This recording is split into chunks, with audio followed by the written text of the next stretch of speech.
You're a U.S. sailor ripping through the water in a nuclear submarine at full speed, presumably honking your horn at whales to GTF out of the way, when boom! The hull shakes, and you're thrown from your berth. Is it an enemy torpedo? A depth charge? No, you've just run head-on into a 6,500-foot tall underwater mountain. Why? Because it wasn't on your map. Today, on Alternative Maps, the quest to map the undersea floor. In 2005, the USS San Francisco was traveling 525 feet underwater when it ran into a seamount. On impact, crew were thrown into bulkheads, suffering concussions, lacerations, and fractures. 115 crewmen were severely injured, one fatally. But despite the submarine being in its 25th year of service, the submarine did more damage to the mountain.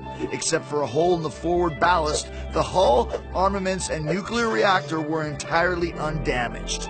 But the bigger question was, how did the U.S. Navy not know they were headed straight into an underwater mountain bigger than Mount Washington?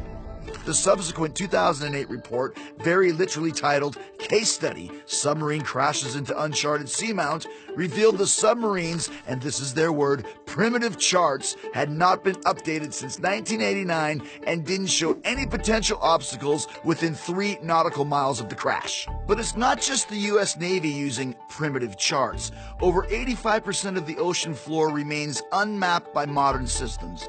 In the last 20 years, we have made more progress mapping the surface of our moon, Venus, and Mars than during the last 500 years of mapping the oceans. Which is a shame because what little we do know about the ocean floor is buck wild, baby!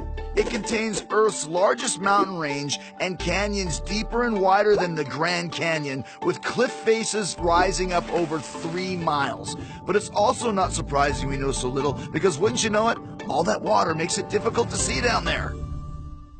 To fill this gap in knowledge, the Navy estimated it would take another 125 years to map the ocean floor at the detailed resolution needed for deep nautical charts at a cost of $1 billion.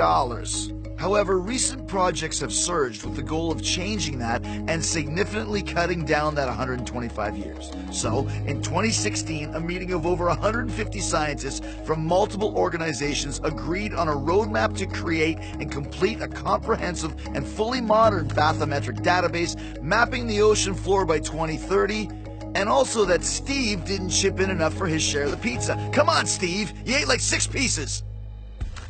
As part of this mapping process, ocean explorer Robert Ballard performs multi-beam seismic sonar to get depictions of the ocean floor while also broadcasting a near 24-hour live stream of the deep sea life they encounter. It's like Twitch, but you don't see anybody shoot anything.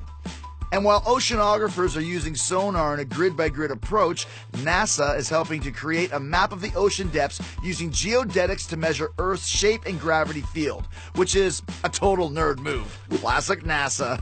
Geodetic fun fact, if there's a seamount below the surface, its gravity will cause the surface of the water to buckle ever so slightly, which can be measured by satellites. But this isn't just about keeping the nose of submarines firmly attached. Studying the ocean floor can also help predict the path of tsunamis, keeping coastal dwellers safe, and help manage fisheries responsible for feeding millions of people.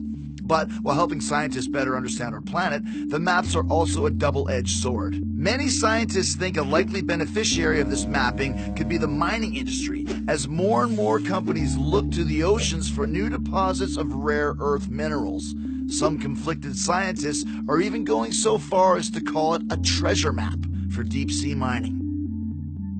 If you're looking for a treasure map to more awesome cartography stories that affect your everyday life, make sure to follow Alternative Maps.